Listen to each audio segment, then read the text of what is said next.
एक नारियल हिंदी भाषी भवन के लिए भी फोड़ दिए होते तो कम से कम मैं तो खुश हो जाता था, हमारे हिंदी भाषी तो खुद जा जाते थे।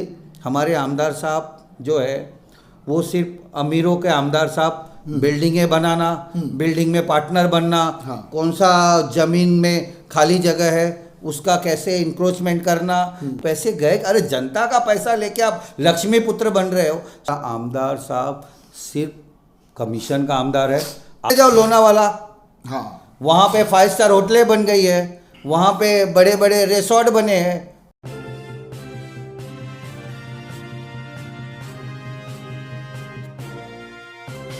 आपके फेस्टिव सीजन को और स्पेशल बनाने हम लाए हैं धमाकेदार डील्स महालक्ष्मी सेल्स शिवाजी चौक, जहां आपको मिलेंगे laptops and gadgets, refrigerators single door and double door, washing machines semi and fully automatic, batteries and inverters, water purifiers, आटा चक्की, air conditioners, air coolers, LED televisions, deep freezers, VG coolers and rates सारे online से भी सस्ते। Check prices with us before buying online. Mahalakshmi sales Shivaji Chowk Ulhasnagar 3। All types of EMI options available. आज ही आइए और consumer appliance ले जाइए इजी EMI पर। लेते एक मुलाकात संजय गुप्ता जी के साथ। आप सभी शहरवासियों को बता दूं कि संजय गुप्ता जी पहले भारतीय जनता पार्टी में उत्तर भारतीय समाज के अध्यक्ष थे और अभी हाल ही में वंचित आघाड़ी से उन्होंने अपना नॉमिनेशन भरा है और आज इनकी स्कूटिंग थी। लेते मुलाकात और पूछते कि आज जो आपने पर्चा भरा था, आज स्कूटिंग थी, क्या हुआ स्कूटिंग के अंदर, क्या कहेंगे सुशील? नहीं, वो ऑब्जेक्शन लिए थे बट वो बहुत माइनर ऑब्जेक्शन था। हाँ। निवडूक अधिकारी ने छानबीन किया और उसको अप्रूव करके ओके कर दिया, तो वो विषय अभी हो गया, क्लियर हो गया। अभी ऑफिशियली आप एक कैंडिडेट बन गए Yes, विधानसभा के विधानसभा चुनाव में। अभी हाल ही के अंदर आपके ऊपर अभी एक FIR हुई, उस FIR को लेके आप इस विषय में क्या कहेंगे? सर, जो FIR था वो तो राजनीति से प्रेरित था। हाँ। कहीं ना कहीं मेरी लोकप्रियता को देखते हुए हमारे जो ऑपोजिशन है वो घबराए हुए थे। मुझे रोकने के लिए इलेक्शन में मैं चुनाव नहीं लड़ सकूं, हाँ। या मैं भी फॉर्म नहीं भर सकूं, मेरा नाम कहीं ना कहीं डैमेज करने के लिए इसमें हमारे विरोधियों का बहुत बड़ा हाथ था और वो नाकामयाब रहे। हाँ। उल्टा वो जो उन्होंने किया हमारे ऊपर, कहीं ना कहीं देखिए ये तो वो चुनाव का माहौल है, लोगों को लग रहा था कि इतने दिन तक क्यों नहीं FIR हुआ। अब ये चुनाव 28 तारीख को मैं पर्चा भर रहा हूँ, 27 तारीख को FIR हो रहा है और APMC का जो पुलिस स्टेशन है वो उसका एक ऐसा रिकॉर्डेड है कि नाना बागुल के ऊपर भी APMC में होता है, भदाने साहब के ऊपर भी APMC में होता है, संजय गुप्ता के ऊपर भी APMC में। ऐसा उल्लासनगर का क्या कनेक्शन है पुलिस स्टेशन से कि किसी को फंसाना है तो APMC में पुलिस स्टेशन में जाता है। ये तो बहुत बड़ा चिंता का विषय है और ये उल्लासनगर के ऐसे कौन से राजनीति है जहाँ पे वहाँ पे पुलिस स्टेशन के साथ उनका साठगांठ है। किसी को फंसाना, आप APMC के पुलिस स्टेशन में चले जाओ, वो फंस जाएगा। अच्छा, कहीं ना कहीं अभी एक होता ना कि एक कैंडिडेट जब वो मैदान में उतरता है तभी एक ड्रीम लेके उतरता है, एक स्वप्न लेके उतरता है कि मैं अपने शहरवासियों को, अगर शहरवासियों ने मुझे अगर मौका दिया तो मैं अपने शहरवासियों के लिए ये करूँगा। तो आपको अगर पब्लिक मौका देती है और आप चुन के आते हो तो आप शहरवासियों को क्या सौगात देंगे? सर, शहरवासियों को मैं वादा कर रहा हूँ कि अगर मैं चुनाव में जीत कर आया तो उल्लासनगर में तो पहले शांति बहाल होगी, आपराधिक मामले ज़ीरो टैलेंस पे लाऊंगा। दूसरी, रोड रास्ते का जो ये चल रहा है, आपने देखा होगा जो हमारे आमदार थे वो 5 साल में कुछ भी रोड रास्ते का उनके पास कोई प्लान नहीं था। आनन फानन में जब वो चुनाव आया तब वो टेंडर कर रहे हैं, रोड बना रहे हैं, खड्डे खोद रहे हैं। दिवाली के टाइम पे अभी आप पाइपलाइन का काम चालू कर रहे हैं दिवाली के टाइम पे। तो बहुत सारे ऐसे लाइट का प्रॉब्लम है। आप देखिए रोड रास्ते पे जो लाइट कंजेस्टेड है, थोड़ी सी बारिश होती है ट्रांसफार्मर उड़ गया, 12 घंटा 18 घंटा शहर में लाइट नहीं रहता है, उसके ऊपर मुझे काम करना है। दूसरी बात, जो मेरी खुद का मैनिफेस्टो है वो मैं आपको बता, मेरी मैनिफेस्टो जो है, जैसे गरीब महिला है, आज झोपड़पट्टी आप देख लीजिए, कितनी महिलाएं हैं जो काम करने के लिए जाती हैं, दूसरों के घरे में काम कर रही है, कोई बॉम्बे जाता है कोई। तो मेरे पास एक ऐसी योजना है जो हमारी अपनी योजना है, ये कोई सरकार की योजना नहीं है। मुझे घर घर महिलाओं को, जो आज अगर आप जाते होंगे तो मॉल्स वगैरह में जब आप निकलते हो बाहर, तो आपको एक थैली मिलता है, कपड़े की थैली। हाँ। वो थैली कहीं ना कहीं आपको 25 से 30 रुपए में परचेस करना पड़ता है, बराबर है। उस थैली, क्योंकि मैं गारमेंट से रिलेटेड मेरा बिजनेस है, आज भी मेरे पास 2000 लोग काम कर रहे हैं, और मैंने ऐसे महिलाओं को प्रशिक्षण दे के उनको आज जॉब पे रख रहे हैं। मतलब वो खुद के सिलाई मशीन पे काम करके 30-35 हज़ार रुपया कमा रही है। आज भी कम से कम 500 महिला उल्लासनगर की ऐसी है जो मेरे पास रोजगार करके 30,000 रुपया कमा सकती है। इसका बाकायदा आप मेरे फैक्ट्री में एक बार चलिए, मैं आपका उन महिलाओं के साथ इंटरव्यू लेता हूँ, जो महिलाओं को मैंने कोरोना के काल में घर से उठाया, उनको मशीन सिखाया, सिलाई सिखाया, और वो आज मेरी फैक्ट्री में काम करके 30 से 35 हज़ार अपने दम पे कमा रही है। शहर के विकास को लेके देखिए, एक आमदार से बड़ी उम्मीद होती है कि मेरे शहर का जो आज हालत है, आप देखेंगे ये पानी की समस्या, आप कल्याण चले जाओ, अंबाना चले जाओ, 24 घंटा पानी है, और हमारे इधर आधे घंटे के ऊपर पानी आता ही नहीं किसी के घर पे भी। सर, ये बात पे भी हमारे जो आमदार साहब ने हमारे शहरवासियों को वादा किया था कि मैं आपको फ्री पानी दूंगा, ओन सोर्स लेके आऊँगा। हाँ, लेके आऊँगा। लेकिन हमारा जो आमदार है सिर्फ वादा करता है, सिर्फ नारियल फोड़ता है। आप उसको बताओ ना कि आपने जो काम क्या किया है। एक भी काम हमारा आमदार साहब बता देगा कि ये मैंने काम किया है। अभी उन्होंने एंटीलिया में घाट बनाने को लिया था, घाट 2% भी काम नहीं हुआ है। 2% का काम नहीं हुआ है। आधा तो एंटीलिया में जो बना है बारिश में बह गया है।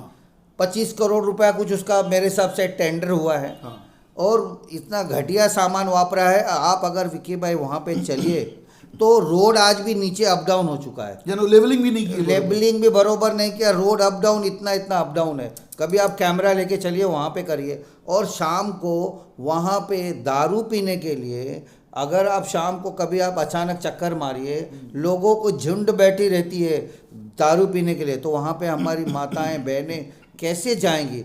वो भी काम इनकम्प्लीट है। एक भी काम हमको आमदार साहब बता देवे कि मैंने ये किया और उसको कंप्लीट किया। 2000 करोड़, 400, उनके खुद का कहना है कि 200, 300, कभी 200 बोलते, कभी 300 बोलते, 400 बोलते हैं। वर्क ऑर्डर मेरे लेके आया हूँ। और हाँ, मैं नारियल तोड़ने वाला आमदार हूँ। मेरे गाड़ी में नारियल पड़े रहते, मैं रोज 10-15 नारियल तोड़ता हूँ। अरे एक नारियल हिंदी भाषी भवन के लिए भी फोड़ दिए होते तो कम से कम मैं तो खुश हो जाता था। हमारे हिंदी भाषी तो खुश हो जाते थे, हमारे उत्तर भारतीय तो खुश हो जाते। हमको तो लॉलीपॉप 10 साल से दिया, 2 साल से तो मैं फॉलोअप कर रहा हूँ। क्या एक नारियल उनको नहीं था क्या कि कहीं जगह पे फोड़ देवे? उनके पास जगह नहीं, उनके पास सिर्फ लॉलीपॉप है। उनके पास कोई विज़न नहीं है काम करने का, उनके पास सिस्टम तरीका नहीं है। वो अधिकारियों से बात नहीं कर पाते हैं, अधिकारियों को बराबर वो नहीं दे पाते कि किस तरह सिस्टम से काम होना चाहिए। क्योंकि देखिए, हमारे आमदार साहब जो है वो सिर्फ अमीरों के आमदार साहब, बिल्डिंगें बनाना, बिल्डिंग में पार्टनर बनना, कौन सा ज़मीन में खाली जगह है उसका कैसे इंक्रोचमेंट करना, ये सब बड़े बड़े बिल्डरों से मिलके वो बिजनेस करते हैं। कोई सेवा उल्लासनगर के लिए किया है तो आप मेरे को बताइए कि ये सेवा हमने आमदार के निधि से ये किया है। आप देखिए, इंक्रोचमेंट पूरा गोल मैदान है। आज हमारे बच्चों को खेलने के लिए कोई ग्राउंड है क्या ढंग का? कोई ग्राउंड नहीं है। आप मेरे को बताइए, आमदार साहब 5 साल क्या किए काम? और आपको मैं बताता हूँ, योगायोग जो हमारी पार्टी महाराष्ट्र में थी, हमारी पार्टी शहर में थी, हमारी पार्टी दिल्ली में थी, और काफ़ी पैसा आया है। पैसा नहीं, ये 1263 करोड़, 61 करोड़ हमारे माननीय सीएम साहब ने इनको दिया। पहले ले चुका है लोग, देखो कितना लिया है, 1261 करोड़ रुपया खाली 6 महीने के सरकार ने दिया। और बाकायदा आमदार ने मुंडी हिला के बोला हाँ मिला, हाँ मिला मुझे। बिल्कुल। तो पैसा कहाँ गया? हम 13 किलोमीटर का उल्लासनगर है, 13 किलोमीटर का उल्लासनगर है, 9 किलोमीटर में 141 विधानसभा है। अगर आप बताओ 2000 करोड़ आया है, और रोड की जो ये रोड रास्ते की हालत है वो कितनी गंदी हालत है। आप अगर रोड पे चलते हो तो आपको भी तकलीफ होती होगी, आम जनता को कितनी तकलीफ, आपको यहाँ से वहाँ जाना है 1.5 घंटा लगेगा। हाँ तो पैसा गया किधर? हाँ, पैसा पैसा गया गया किधर? किधर? आप मेरे को बताओ, जो 1261 करोड़ सीएम से आया, कुछ सेंट्रल से आया होगा, बहुत सारा पैसा है। वो आमदार साहब बोल रहे थे मैं लक्ष्मी पुत्र हूँ। अरे लक्ष्मी पुत्र आप अपने लिए हो, पैसा पब्लिक का आ रहा है, लक्ष्मी पुत्र आप बन रहे हो। कौन सा ये लक्ष्मी पुत्र है? लक्ष्मी पुत्र कौन सा? कौन सा लक्ष्मी पुत्र? किसके पैसे का लक्ष्मी पुत्र है? वो पैसे उसके किधर पैसे- गए? वो पैसे गए, अरे जनता का पैसा लेके आप लक्ष्मी पुत्र बन रहे हो। शहर में काम करो यार, जनता के बीच जाके। आपको ऐसे ऐसे एरिया में दिखाऊंगा जहाँ पे न लाइट है, न वहाँ पे टॉयलेट है, न रोड है। मुझे देख के शर्म आ रही कि हम ऐसे जगह पे रह रहे, गांव से भी बदतर जिंदगी जी रहे लोग। आप देखिए सेंट्रल हॉस्पिटल की हालत क्या है, वहां पर आमदार साहब का ध्यान नहीं जाता है। सेंट्रल हॉस्पिटल का आपको मैं एक बात बताता हूँ। हाँ। सेंट्रल हॉस्पिटल में 4.5 करोड़ का वर्क ऑर्डर आया था। हाँ। वर्क ऑर्डर आके पड़ा है, और सेंट्रल हॉस्पिटल में बाकायदा वहाँ पे निरीक्षण हुआ है कि 6 महीने के अंदर इसको ऑडिट में रिपोर्ट में दिया गया है कि 6 महीने में इसको रिपेयर करना चाहिए। हाँ। नहीं न कहीं ये हॉस्पिटल डैमेज हो जाएगा। बिल्कुल। तो 4.5 करोड़ रुपया हमारे आमदार साहब ने, उसको वर्क ऑर्डर है, हाँ, लेकिन अभी तक कोई चालू नहीं किया। वो 4.5 करोड़ किधर गया? आप मेरे को बताइए, जो हॉस्पिटल में आप एंट्री मारते हो, वो हॉस्पिटल का जो गेट है वो 20 लाख का लग रहा है आपको? है ना। 2 गेट 40 लाख रुपए का। आप ये कह रहे हो सपना गार्डन के अंदर लाइटें लगाई गई, आप देखो लाइट की क्वालिटी देखिए, वो लाइट की अगर आप देखेंगे तो कीमत आप निकाल पाएंगे। 50 लाख का टेंडर। सर इतना भ्रष्टाचार है, इतना भ्रष्टाचार है। वो 4 उन्होंने क्या ओपन जिम पे लगा दिए, मतलब आप देखेंगे तो उनका क्या वैल्यू आप खुद आकलन सर, कर पाएंगे। देखिए, 12 लाख रुपया। हमारा आमदार साहब सिर्फ कमीशन का आमदार है। आप कमीशन दो, वर्क ऑर्डर लो। अब आप कमीशन कितना ज़्यादा दे सकते हो? 30%, 40%, 50%। आप कमीशन दो। हमारा कमीशन का आमदार है। मैं आपको उसका बता दूं कि भारतीय जनता पार्टी के अंदर कुछ ऐसे भी नेता है जो अपनी शेल कंपनियां चालू करके और कॉन्ट्रैक्टर बन के घूमते हैं। आपको बता दूं कि एक जगह पर 3 बार उस रोड का टेंडर पास किया गया, जनता के पैसों का सीधा सा दुरुपयोग किया गया। हालांकि बेचारी हमारी गोर गरीब जनता, हमारे उल्लास, हम लोग डी ग्रेड में आते हैं, यानी हमारी जो कारपोरेशन है वो डी में आती है, तो हमारे में इतने फंड नहीं है। लेकिन जो बेचारी हमारी जो जनता जो अपने खून पसीने की कमाई जोड़ के टैक्सेस भरती है, अगेंस्ट में क्या मिलता है? अरे भ्रष्टाचार। सर, ये तो छोड़ो। 350 रुपए का अंधों का छड़ी, सूरदास का जो छड़ी आता है, आप बिलीव कर सकते हो 8,000 में टेंडर गया है। एक छड़ी 8,000 की हो सकती है क्या? मतलब ये अंधों को भी नहीं छोड़ते। अंधा का जो सामान है, चटाई से लेके सबको, इतना बड़ा घोटाला है। अगर इसकी जांच की जाए तो इसमें हमारे आमदार साहब का बहुत बड़ा हाथ है घोटाले में। चलो फर्ज करो कि अभी तो जो वादे उन्होंने किए थे, मुझे वो भी याद है कुछ में, कोई भारतीय जनता पार्टी के आपके उत्तर भारतीय समाज के लोग मुझे मिले थे, तो बता रहे थे कि जब हम लोग फाइनली हम बात करने गए थे आमदार साहब के सामने कि हमारे उत्तर भारतीय भवन का क्या हुआ, तो उन्होंने सीधा बोला चलो नहीं दूंगा मैं आपको। अभी क्या? नहीं वो तो फिर ये वादा क्यों? सर वो वादा खिलाफी ही आमदार है। आपने मेरे को बताओ, चलो मेरा तो छोड़ दो, उन्होंने सिंधी भाई के लिए क्या किया? आप एक चीज़ गिना दो कि हमारे सिंधी भाई के लिए किया।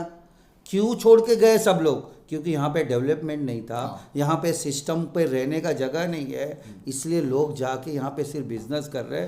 कल्याण में रह रहे, डोंबोली में रह रहे, अंबरनाथ में रह रहे, बदलापुर में रह रहे। तो उसका कारण क्या है? आज 10 साल में उल्लासनगर का जो डेवलपमेंट होनी चाहिए नहीं हुआ, और वही 10 साल में कल्याण का डेवलपमेंट देख लो, वही उल्लासनगर में अंबरनाथ का डेवलपमेंट देख लो। तो कहीं ना कहीं हमारा आमदार जो है काम करने में नाकामयाब रहा। दोबारा उसको बिल्कुल मौका नहीं देना चाहिए। मेरी जनता से एक ही अपील है कि इन्होंने जो 5 साल में भ्रष्टाचार किया है, 2 से 2.5 हजार करोड़, मैं पूछना चाहता हूँ वो पैसा गया किधर? अगर 2-4 हजार करोड़ रुपया, 2,000 भी करोड़ आया हो तो हम अपना रोड चांदी का बना सकते थे। बिल्कुल। और इन्होंने सीमेंट का भी सिस्टम से नहीं बना रहे। तो ये भ्रष्टाचार लिप्त आमदार है, उसके पास कोई विजन नहीं है। और आने वाले 5 साल में भी कोई विजन नहीं है। देखो आप सैम्बॉल पे चुनाव नहीं लड़ सकते हो। आमदार साहब का टेलीविजन तो है, टेलीविजन तो काफी सर, नजदीकी है टेलीविजन के। सर ये मेरा बात, उनका तरक्की देखना है तो आप चले जाओ लोनावाला, हाँ, वहाँ पे 5 स्टार होटलें बन गई है, वहाँ पे बड़े बड़े रिसोर्ट बने हैं, तो उनकी तरक्की तो लोनावाला में हुई है। उल्लासनगर का तरक्की के लिए उन्होंने दिमाग नहीं लगाया। हो सकता है दोबारा लोनावाला से चुनाव लड़ ले तो वहाँ पे बना है। लोनावाला से लड़ेंगे तो वहाँ पे लगेगा कि इन्होंने रिसोर्ट वगैरह दिया है फ्री में। वैसे भी उनकी आदत है कि चुनाव आता है तो सबको फ्री लोनावाला भेजते हैं, सबको बसें भर भर के। जब 2 महीना रहता है तो सब लोना, ये चुनाव का एक इनका प्रक्रिया है जो हर बार होता है, सारी जनता जानती है। लेकिन मैं आपको सिर्फ एक बात करना चाहता हूँ, चुनाव मुद्दों पे होनी चाहिए, हाँ। चुनाव विकास पे होनी चाहिए, चुनाव गरीबी पे होनी चाहिए, चुनाव डेवलपमेंट पे होनी चाहिए। हमारा शहर किस तरह से उत्तम शहर बने उसके ऊपर बात होनी चाहिए, ना कि घिनौनी राजनीति होनी चाहिए कि आपके पीठ पीछे षड्यंत्र रच के आपको जेल भेजने की तैयारी करे। ये राजनीति आई कांट बिलीव। बहुत अच्छा लगा आज संजय गुप्ता जी से बात करते हुए, और बड़े गंभीर आरोप आमदार के ऊपर लगे। अगर इस विषय में स्पष्टीकरण देना होगा, अगर आपकी इच्छा, तो आप हमें संपर्क कर सकते हैं। आमदार साहब, हम आपके पास आएंगे, आपका भी मत लेंगे। ये मीडिया का धर्म होता है कि दोनों पक्षों से चलना, और तो हम आपसे भी एक पक्ष लेंगे। लेकिन ये 200, 400, 300 ये वर्क ऑर्डर गए किधर, और 2000 करोड़ का जो ये वर्क ऑर्डर आपके पास पड़ा है, ये किस काम के थे, कहाँ गए? जो इतने जो पैसे आए शहर वासियों के लिए 9 किलोमीटर के अंदर, जो आप जैसे कह रहे हैं 9 किलो 141 विधानसभा, हाँ, 9 किलोमीटर हाँ, के अंदर है। तो ये 9 किलोमीटर के अंदर पहले की 6 महीने सरकार ने 12 से 61 करोड़ रुपए दिए। एक एक रुपए का हिसाब शहरवासी आपसे लेंगे। और मैं खाली आपको इतना ही कहूँगा शहरवासियों को कि जाते जाते आपको एक ही कहूँगा कि वोट करना आपका अधिकार है। आप किसी को वोट करो, आपका अधिकार है, लेकिन वोट जरूर कीजिएगा। वोट करना और हमारे शहर का भविष्य बनाना, ये आपकी जवाबदारी है। धन्यवाद। देखते रहिए फिर से न्यूज़ चैनल।